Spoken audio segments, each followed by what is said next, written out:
I'm Max DeFleur, and this is Gardening Isn't Just for Pansies.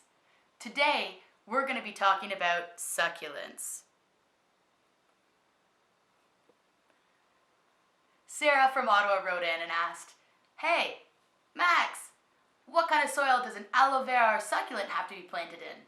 Well, Sarah, I chose you, and today we're going to be talking about that. So this is the actual plant that Sarah was writing in about. It's called an aloe vera plant. Aloe vera plant is also like a desert plant. It is a desert plant. It's not also like one.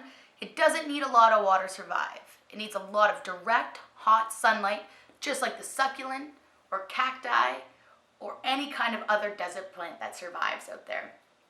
Aloe vera is actually a natural remedy for sunburns, for cuts, for wounds.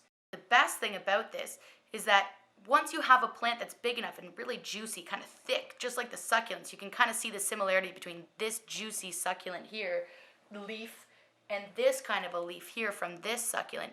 If you notice, all that extra juice and water is stored. So if you want to, you can rip off an actual section of an aloe vera plant and keep it in your fridge for those people that get sunburned easily or have a lot of wounds. I don't know. Maybe you go out and bushwhack or do whatever you do. I know, who doesn't like a good bushwhacking?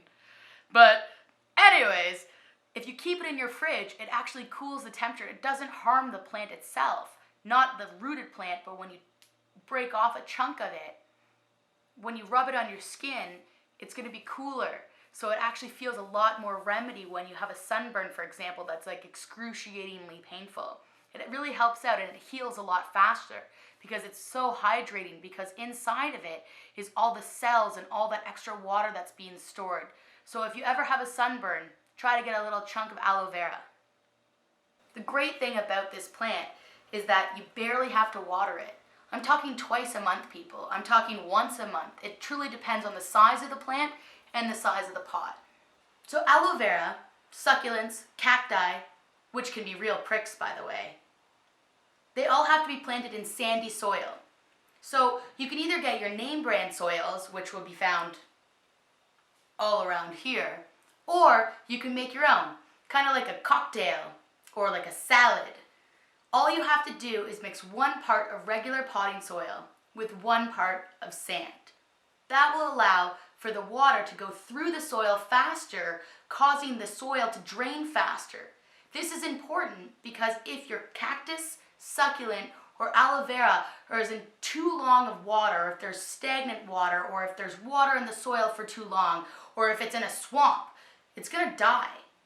It's a desert plant. It's meant to be in the hot, hot heat, just like Miami or Arizona, or fill in the blank of all the American places I haven't been to that have American deserts. Or Sahara. There's a lot of other deserts in the world, aren't there? So I hope that answers your question about what kind of soil to use. Soil? Where's my hoe? Oh yeah, there's another plant I wanted to tell you about. It's called a rock plant. It looks like something, but I can't quite put my finger on it. Always ask for permission. A rock plant, you only have to water 1 eyedropper. So 1 drop of water a month. So talk about a dry climate.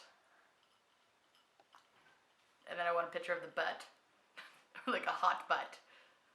It's like a hot butt. It's a hot butt. It's so hot. This little rock. And then when it opens and it flowers, it opens up and there's a new butt. So it's like a new butt that just comes out of nowhere. It's awesome. Water it 1 drop and you'll see it flower.